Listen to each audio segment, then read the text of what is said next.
कि हई पुलिस अपर शासन हई जवार का करी।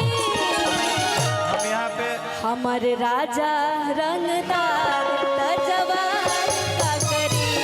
हमारे राजा रंगदार जवार का करी। हई पुलिस पर शासन जवार का करी। हई पुलिस पर शासन जवार का करी। अच्छा डिम्पल, तुम्हारे लाइन को हम स्वागत करते हैं और सच में तुम बहुत अच्छी सिंगर तो हो ही, हीरोइन के साथ बहुत अच्छी गायिका भी हो। मैं जितना गंदा गाई हूँ ना ये सब तुम बहुत अच्छी गाती हो, सबको नहीं पता, हम बता रहे मेरे साथ एल्बम गाई हो तुम होली में। तुम बहुत अच्छी सिंगर हो, लेकिन इसी लाइन पे मेरा लाइन सुनो। अब मेरा लाइन एक सुनिएगा आप लोग, सुनिएगा। हाय सुनिए ऐसा, हाय सुनिए। Everybody, you can go immediate stage. Understand? Here's my order. जियो मेरे भाई जियो। अब मेरा लाइन सुनिए।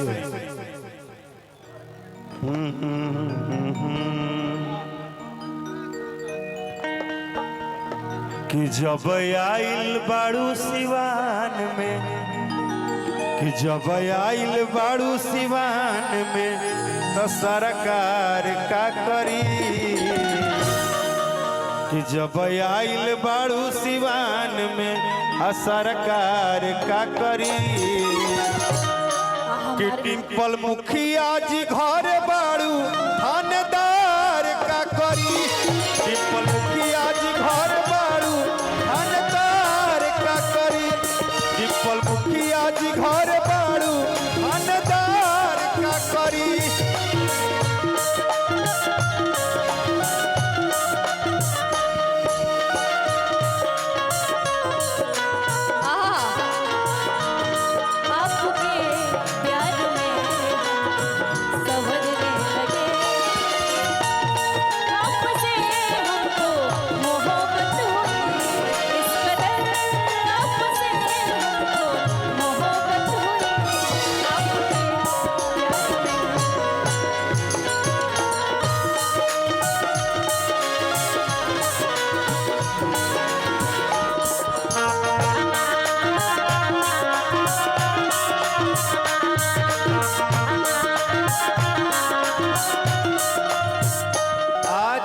पहले तो ओसामा जी जिनका बहुत रिस्पेक्ट है सिवान में और बहुत प्यार है, और उनके परिवार से भैया के परिवार का बहुत गहरा नाता है, तो उनके जो परिवार के सभी लोग के लिए मैं तो यही बोलूँगा कि पूरे परिवार के लिए ताली बजा के आप लोग अभिनंदन करिए, क्योंकि इस परिवार से बहुत प्यारा नाता है और वो लोग बहुत ज़्यादा प्यार करते हैं हर किसी को, हर भैया को, सबको।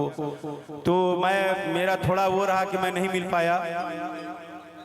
हाँ ठीक बा, कोनो बात ना, लेकिन हम एक बार मिलब रुआ हमरा के मिलवाई। राकेश जी हाँ। एक सेकंड, एक डांस दिखाएं। शिल्पी जरा इधर शिल्पी जरा इधर आओ, तुम आओ, झुट्टो का लहंगा पहन के गुड़िया बन पड़े ना। हम लोग का देखेगा, आप भी करिए कॉपियां। चले लू डहरिया, तुम उधर से आना, मैं इधर से आऊंगा। डन डन, आप भी आएंगे, बीच में खराब नहीं करेंगे। कि चले लू डहरिया और नदी बीच नैया हिलो रुमारे। अब बताओ ना क्या करी जाए, झुकल बड़ा ने तरी लेते हैं। चलिए ये देखिए, डांस देखिए, शिल्पी करेगी जी, दिखाइए ना। कि चले लुटा हरिया नदी बीच नैया हिलो रुमारे।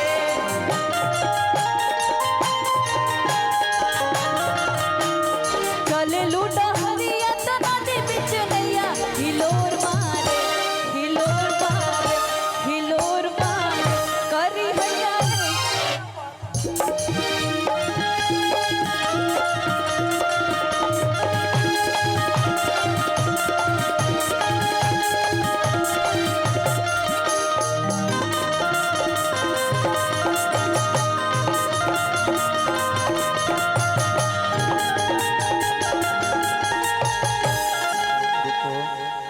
डिम्पल डांस कैली है, शिल्पियों कैली है, तू आदमी कैल हनु अभी देखला लोग नु एगो गमछी दे भाई, वही गमछिया दे दे।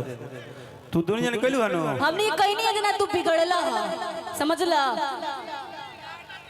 हाँ अच्छा हम बिगड़नी हैं। आप बिगड़नी ये इंटरेस्ट नहीं दिखा रहे थे, हम तो इनका साथ दे ही रहे अरे थे। तो ऐसे थोड़े इंटरेस्ट दिखाई, हमारो सिवाने में खेला बा, हम ऐसे थोड़े इंटरेस्ट दिखाई। जब हमको समझ में नहीं आएगा कि पान में काथा चूना कितना है तो ऐसे थोड़े पान खाएंगे। अरे महाराज गोहमन गोहमल होला, धामिन धामिन होले, नागिन नागिन होले।